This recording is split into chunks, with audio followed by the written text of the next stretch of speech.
जय माता दी। कैसे हैं आप लोग?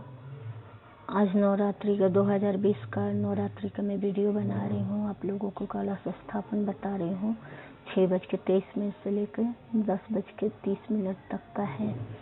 कलश स्थापन में आप एक चौकी लीजिए। जहाँ आप पहले पूजा करते हैं वहाँ पहले गंगा जल से छिड़काव करिए, पोंछ लीजिए। उसके बाद से वहाँ अपना चौकी सजाइए। चौकी पर आप लाल कपड़ा बिछाइए और एक कलश में आप उसमें अष्टदल कमल पहले चौकी पर बना लीजिए। उसके बाद से आप कलश रखिए। कलश पर सिंदूर लगा लीजिए। रोली का टिकट लगा लीजिए। मौली बांधिए। मौली बांधने के बाद से आप पूजा करिएगा। और उसके बाद से कलश के अंदर आप थोड़ा अक्षत डालिए, द्रव्य डालिए और इसके साथ कसैली डालिए और कुमकुम, थोड़ी एक हल्दी का गांठ डाल दीजिए। और उसके ऊपर से आप आम के पोलो है उस पर आप हल्दी और कुमकुम का टीका लगा करके आप कलश स्थापन करिए। पहले कलश माता का पूजा कर लीजिए। कलश माता की पूजा करने के बाद से आप वहाँ चौकी पर आप दुर्गा माता की प्रतिमा रखिए और एक गणेश जी का फोटो रखिए। अगर नहीं है तो आप कसैली को बना लीजिए और गणेश जी के फोटो सबसे पहले पूजा होता है गणेश जी का, इसलिए आप गणेश जी की पूजा करिए। गणेश जी के प्रतिमा के पास आप वहाँ अक्षत चढ़ाइए, फूल चढ़ाइए और जनेऊ चढ़ाइए और बोल करके ओम गंगणपतये नमो नमः, श्री सिद्धि विनायक नमो नमः, अष्ट विनायक नमो नमः, गणपति बप्पा मोरया, मंगल मूर्ति मोरया। तो आप सबसे पहले गणेश जी की पूजा करिए। कलश की पूजा करने के बाद से गणेश जी की पूजा करिए। उसके बाद से माता के प्रतिमा पर आप जल छिड़काव करिए। अब 3 बार जल छिड़किए और बोलिए ओम भगवती दुर्गा दिव्याय नमः, ओम भगवती दुर्गा दिव्याय नमः, जल समर्पयामि, ओम भगवती दुर्गा दिव्याय नमः, जल समर्पयामि। इस तरह से आप 3 बार जल छिड़किए। प्रतिमा के ऊपर जल छिड़कने के बाद से कलश के ऊपर छिड़किए। उसके बाद से गणेश जी के ऊपर छिड़किए।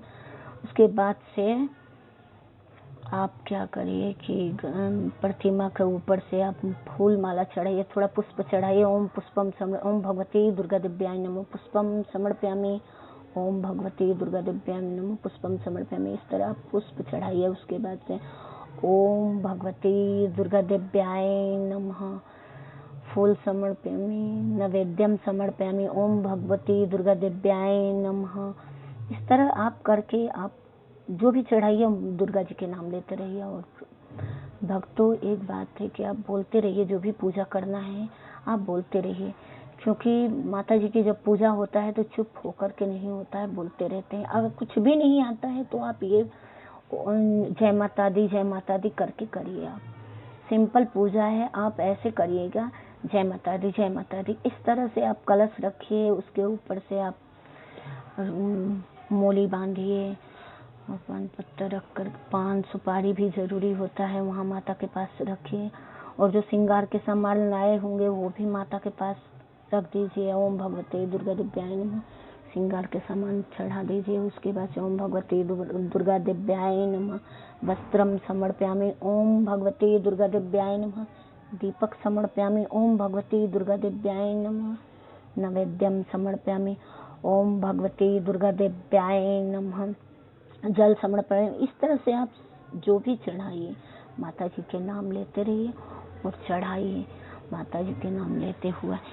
और भक्तों घी के दीपक जलाइए और घी के दीपक राइट साइड में जलाया जाता है। और जो हम तेल के दीपक जलाते हैं, जैसे सरसों तेल और तिल का ये दीपक जलाते हैं ना, तो हम लेफ्ट साइड में रखते हैं। इसे बाएं तरफ रखना चाहिए। और रखने के बाद से हम पूजा करें।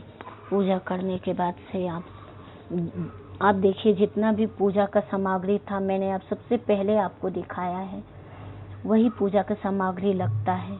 और सारे पूजा का सामान लाने के बाद से आप देखिए जिसके पास जैसा होता है वैसे ही, छोटा में भी पूजा होता है, बड़ा में भी होता है। जिसके पास जितना होता है वही लेता है। तो आपके पास जितना है समर्थ आप वही पूजा कीजिए।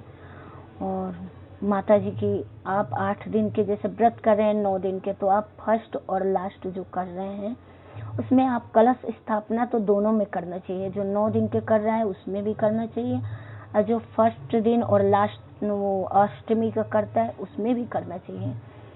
तो उससे बहुत अच्छा होता है और अपने घर में सब चीज़ की अच्छी बढ़ोतरी होती है।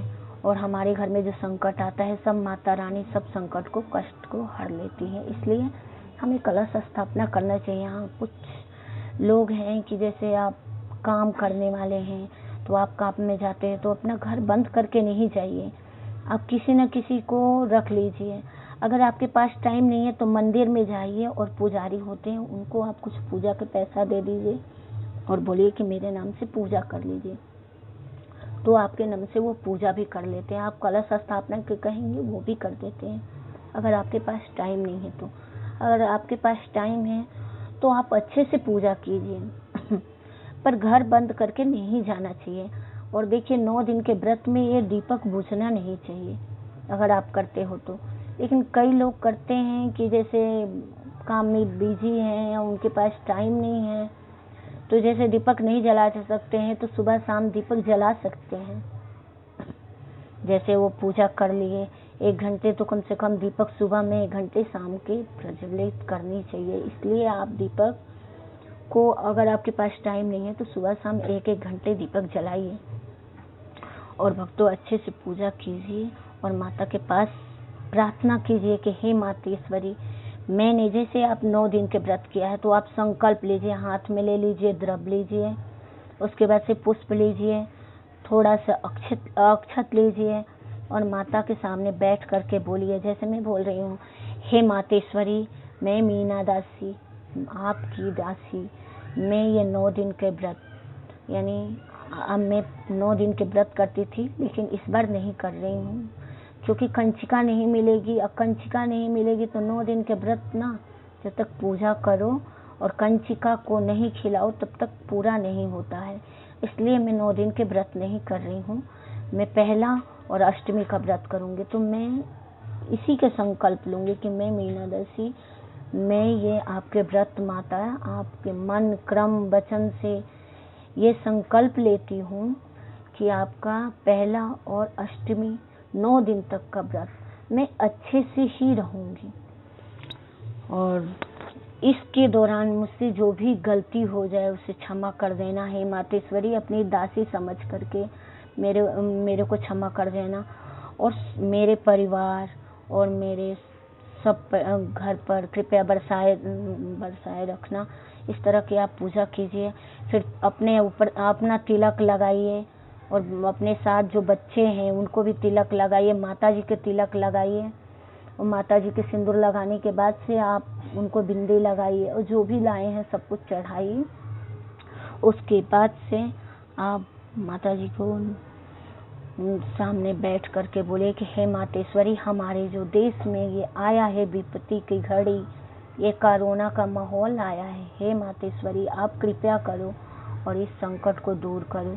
जो हमारे देश के राजा हैं उनके ऊपर जो संकट आएगा उसे भी दूर करना। जो हमारे देश में बुरी नज़र जो गड़ा कर रखे हैं देश का दुश्मन, उसका नाश करिए और हमारे देश की रक्षा कीजिए। हे मातेश्वरी, सबको सत्य बुद्धि दीजिए मातेश्वरी। हे मातेश्वरी, सब संकट दूर करिए। हमारे घर में जो रिश्ते नाते सबके ऊपर कृपया बरसाए रखना मातेश्वरी। ये कह के आप प्रार्थना कीजिए मातेश्वरी को और पूजा करने के बाद से आप जो दीपक जलाते हैं वो दीपक 1.25 हाथ की बाती होती है और वो मैं आपसे माफ़ी चाहूँगी, सबसे पहले वो बताना चाहिए। दीपक में 1.25 हाथ की बाती होती है और कैसे लिया जाता है वो आपको वीडियो में मैं दिखा चुकी हूँ। धूप दीप नैवेद्य सब कुछ चढ़ा कर दिखा चुकी हूँ। इसके बाद से मैं धूप भी जलाई हूँ। धूप थोड़ी सी मैं लेकर आई थी, जैसे आम के लकड़ी ज़रूरी होता है तो अभी मैं गई नहीं लेने के लिए, तो मेरे पास जो आम के लकड़ी था पहले का पतला पतला, मैं उसी को धूप जला कर दिखाई हूँ आपको। और धूप आपको सुबह शाम जलाना चाहिए।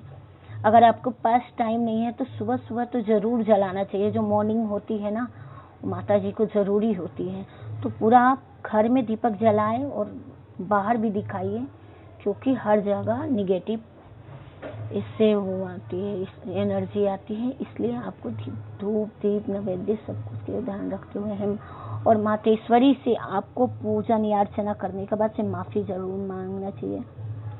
और सब कुछ करने के बाद से आरती करो माता को, और जब आरती हो जाए माता को तो सबको आरती दो और आप दक्षिणा दो माता को। जब सब कुछ हो जाए तो दक्षिणा माता को ज़रूरी होता है, हर रोज़ आप दक्षिणा चढ़ाओ, जो भी आपके पास समर्थ है माता को दक्षिणा ज़रूर चढ़ाना चाहिए।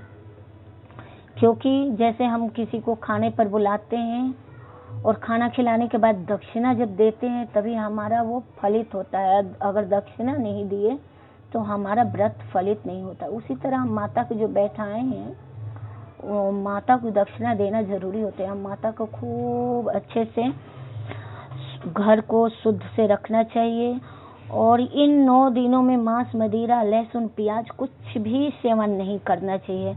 यहाँ तक कि कोई भी हो, स्त्री हो या पुरुष हो, कोई भी अपने सत्य धर्म का पालन करे, झूठ ना बोले और गलत काम नहीं करना चाहिए, क्योंकि इससे माता रुष्ट होती है। इसलिए सब चीज़ के पालन करते हुए आप 9 दिन के व्रत रखेंगे तो अच्छा है, और फर्स्ट लास्ट रखते हैं वो भी अच्छा है। इसलिए मैं अब पूजन की आपको सब विधि बतला दी हूँ। अगर आपको अच्छा लगा तो मैं अब आरती करने जा रही हूँ।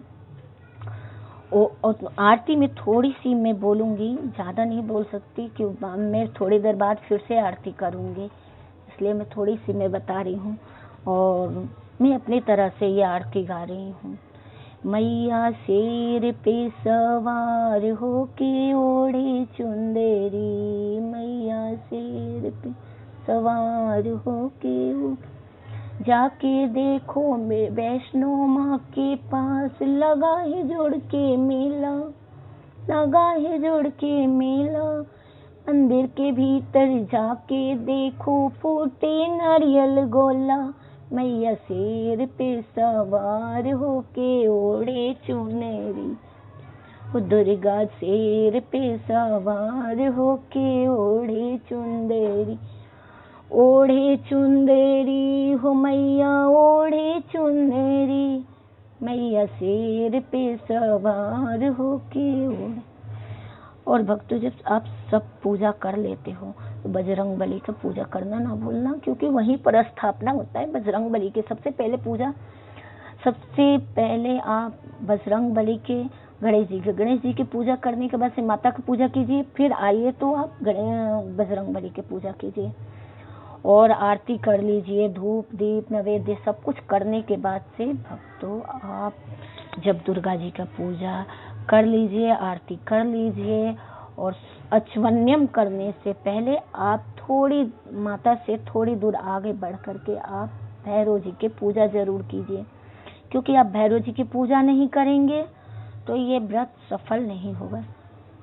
और बाकी कुछ बात बोले हैं और कुछ बाकी जो होगा तो मैं आपको वीडियो में सब कुछ दिखा चुकी हूँ, आप वीडियो देख करके फॉलो कर चुके हैं, कर दिए हैं। और भैरव जी के पास भी आप थोड़ी सी फूल चढ़ाइए, अक्षत चढ़ाइए, जो भी नैवेद्य है कोई फल फ्रूट चढ़ा दीजिए। और जो भैरव जी वाला जो आपका पूजा होता है वो प्रसाद किसी को ना दे वो आप इकट्ठा करके लेकर जाइए, मंदिर में कहीं भी साइड में रख दीजिए, चिड़िया वगैरह कुछ भी खा सकती है।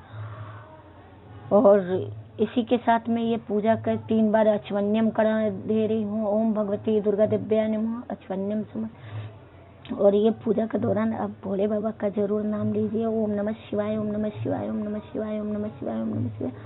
और इसके साथ में पूजा समाप्त करती हूँ। जय माता दी, जय माता दी।